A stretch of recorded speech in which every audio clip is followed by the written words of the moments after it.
So I'm 22, and this all started about a month ago when I was hunting for a couch for my new apartment. You know how it is. New place, new beginnings, and of course barely any furniture. I figured Craigslist would be a good place to score, something cheap.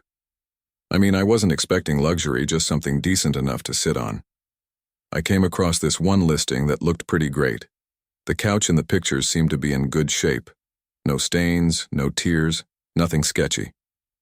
The seller was only asking a fraction of what I'd seen elsewhere. The only thing that made me pause was the email listed in the ad, mexicanpoppy66hotmail.com. Yeah, that gave me a weird feeling. Something about it felt, I don't know, off. But still, the couch looked amazing, and I was trying to be practical, so I decided to email him anyway. He replied super fast, like within 5 minutes, said he accepted my offer and asked for my address so he could deliver it. That's when my gut started whispering, nope. I didn't want some random guy knowing where I lived, so I suggested the opposite. I'd come pick it up. But he kept pushing back, insisting over and over that he bring it to me. That's when I just stopped replying. It felt like a red flag waving right in my face. A day later, though, he emailed again. This time, he gave me his address. I debated with myself about whether I should go. I mean, the deal was seriously good, almost too good. But the house wasn't far, and I figured, okay, maybe I'm being paranoid. So I hopped into my van and drove over. When I got there, I immediately noticed something strange. The house was noticeably smaller than all the others on the block. Kind of run down, too. I hesitated for a second, but finally rang the bell. A middle-aged guy opened the door. He was wearing a baseball cap and smiling way too wide. He welcomed me in like we were old friends, and everything in me screamed, don't go in. But I did. The living room was dim, and there it was, the couch. But it looked nothing like the photos. There were scuff marks, little tears in the fabric, and it just had this grime to it that wasn't visible in the ad. I told him straight up that this wasn't what I expected. He just kept smiling and said he'd lower the price. I told him, nah, I'm good, and started heading for the door. That's when it got creepy. As I turned to leave, he reached out and put his hand on my shoulder. He leaned in and said I could have the couch for free if I was willing to give him something in return. And yeah, he said it just like that. I practically gagged, shoved his hand off me, and stormed out of the house. I didn't even look back. I just drove off like the pavement was on fire. But the nightmare didn't end there. That same night, I was in bed watching TV, trying to shake off the creep factor, when I heard what sounded like heavy footsteps on my front porch. I muted the TV and listened closer. There it was, the sound of someone messing with my front doorknob. I jumped out of bed and tiptoed to the door, heart pounding. I looked through the peephole, but no one was there. I was about to calm myself down when I heard the backyard gate creak open. That's when I grabbed the phone and dialed 911. Not even a minute later, I heard someone jiggling the back door handle. I didn't even care how loud I was. I yelled through the door that the cops were on their way. Then silence. A few seconds later, I heard the gate creak again, and this time, whoever it was left. The police showed up a little while after that, and I told them everything. They didn't find anyone, of course. Whoever it was, had vanished. I haven't had any incidents since then, but that doesn't mean I feel safe. Every night I find myself double-checking the locks. I lie, awake, staring at the ceiling, listening for any sounds outside. I can't prove it, but I'm 99% sure it was the guy from Craigslist. There's just no way that was a coincidence. He must have followed me home. I'm done with Craigslist. Like, seriously done. And I've started looking for a new apartment, somewhere with better locks, maybe even a security camera system. But no matter where I move, I don't think I'll ever forget that smile and that feeling of someone on the other side of the door, trying to get in.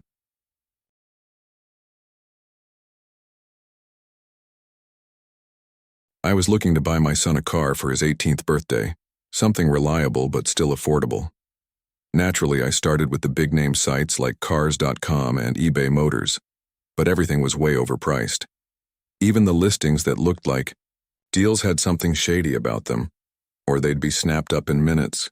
Craigslist, as sketchy as it sometimes feels, seemed like the only place where a real deal might still exist. About a week into my search, I finally found it. A 2003 Toyota Camry, 67,000 miles. Clean title, no accidents, great condition. All for $3,500. That's an insanely good price for a Camry in that shape. I was skeptical, of course, but also kind of excited. Maybe I'd just gotten lucky. The seller said his name was Bob and that he lived only about 10 miles from me. That felt manageable. I gave him a call, and he actually sounded pretty normal. Nothing sketchy in his tone, no weird vibes. He swore up and down that the car ran perfectly and that he was only selling it because he'd gotten a new one. I told him I'd come by to check it out. I even brought the full $3,500 in cash with me, though I figured I'd try to negotiate down a little, just in case there was wiggle room. The directions led me down this long dirt road to a small house sitting by itself. Not exactly middle of nowhere, but definitely farther out than I expected. It had a big yard, no neighbors in sight, and a detached garage that was wide open. I was about 15 minutes early, so I figured I'd walk up and look around. I headed over to the garage first. There were car parts everywhere, like way more than any regular guy should have. Rusted outdoors, engine blocks, wheels stacked like a Jenga tower. But the Camry? Nowhere in sight. The only actual vehicle I could see was an old beat-up pickup truck sitting off to the side. I went up to the house to double-check the address. It matched what he'd given me, but there was no doorbell, just a blank metal plate where the button should have been. I knocked, waited, knocked again. 5 solid minutes went by. Nothing. That's when I figured maybe he didn't hear me. I pulled out my phone and dialed the number he'd given me, and that's when things started to get weird. I heard a phone ringing from inside the house. Now I was 100% sure I had the right place. The phone kept ringing, but no one answered. If he was home, why wasn't he picking up? I stood there confused and uneasy. I stepped off the porch and circled to the side of the house, thinking maybe I could knock on a different door or window. I found a window with the blinds halfway open. The house was dark inside, but I could make out a dining room, really old-fashioned, like something out of the 70s. But then I noticed something that stopped me cold. At the far end of the room, standing completely still by the back door, was a person. Just standing there. I figured that had to be Bob. I knocked on the window and waved, expecting him to turn and come to the front. But he didn't move. Not even a twitch. At first, I thought maybe he didn't hear me, or maybe he was zoning out or something. But curiosity got the better of me, so I made my way around to the backyard. There was no gate or fence, just a wide, open lawn. As I got closer, I saw that the figure still hadn't moved an inch. That's when I realized something horrifying. It wasn't a person. It was a taxidermied human. I don't even know how to describe the feeling. My brain couldn't process it right away. It was like my legs were ready to run before my mind even registered what I was looking at. I bolted. Full sprint. I didn't look back, didn't breathe, didn't think. Just ran straight to my car, slammed the door, and floored it. As I pulled out of the driveway, I stole one last glance at the house. The window I'd peeked through, now, had the blinds completely closed. Except 2 of the slats were slightly bent open. Someone was watching me. I could feel the panic crawling up my spine. The drive back felt endless. My heart was racing the whole way. I didn't stop, didn't even let up on the gas until I was pulling into my driveway. I sat there, hands gripping the wheel, drenched in sweat, trying to make sense of what just happened. Where was the Camry? Why all the car parts? Why the fake name? And what the hell was the deal with that thing in the house? Was it really taxidermy? A mannequin? A warning? I still don't know. I never reported it. What would I even say? Hi. I went to buy a car from a guy and saw a human statue standing in his living room. It sounds crazy even now, but I'm convinced that whatever was going on in that house, it had nothing to do with selling cars. And I'm almost certain that if I'd been a little less suspicious, a little more patient, I wouldn't have driven away from there at all.